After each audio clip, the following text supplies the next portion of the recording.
This boy came with complaint of a swelling in the right side of face since 4 years. The swelling is painless and it is compressible. There is no sign of inflammation on inspection and overlying skin doesn't show any discoloration.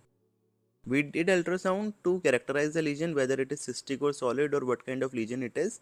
So this is the right submandibular gland and we can see that a large cystic lesion superficial to the right submandibular gland is present, and on further scanning it is a very large lesion with internal complete septations and internal echoes. This multilocular lesion shows no sign of internal vascularity. Whatever the vascularity we are seeing, it is actually the normal vessels of neck which are completely surrounded and encircled by the lesion. So whenever we get a cystic lesion in the neck of a young patient, we can think of branchial cyst, but it is unlikely since it is a multilocular lesion. In a child especially, such kind of multiloculated lesion should raise the possibility of lymphangioma. Since it is abutting the muscle of mastication, it is involving the superficial subcutaneous plane, it is abutting the great vessels of neck also, and this is the cortex of the mandible with posteracoustic shadowing. We can see that the lesion is insinuating from the superficial plane into the deeper plane and it is going medially behind the angle of mandible also. So all those features, the lesion being multiloculated and multiseptated with its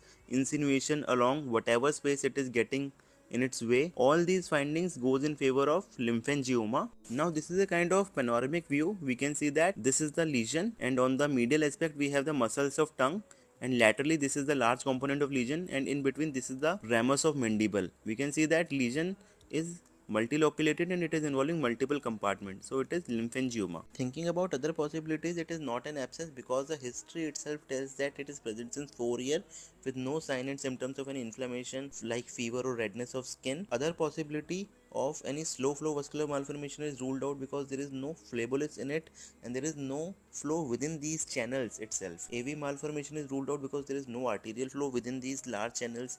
Then another possibility of ranula or a plunging ranula can be raised, but the plunging ranula which goes from sublingual space into the submandibular space through mylohyoid muscle is also less likely because it is a smaller lesion and it is usually a unilocular lesion.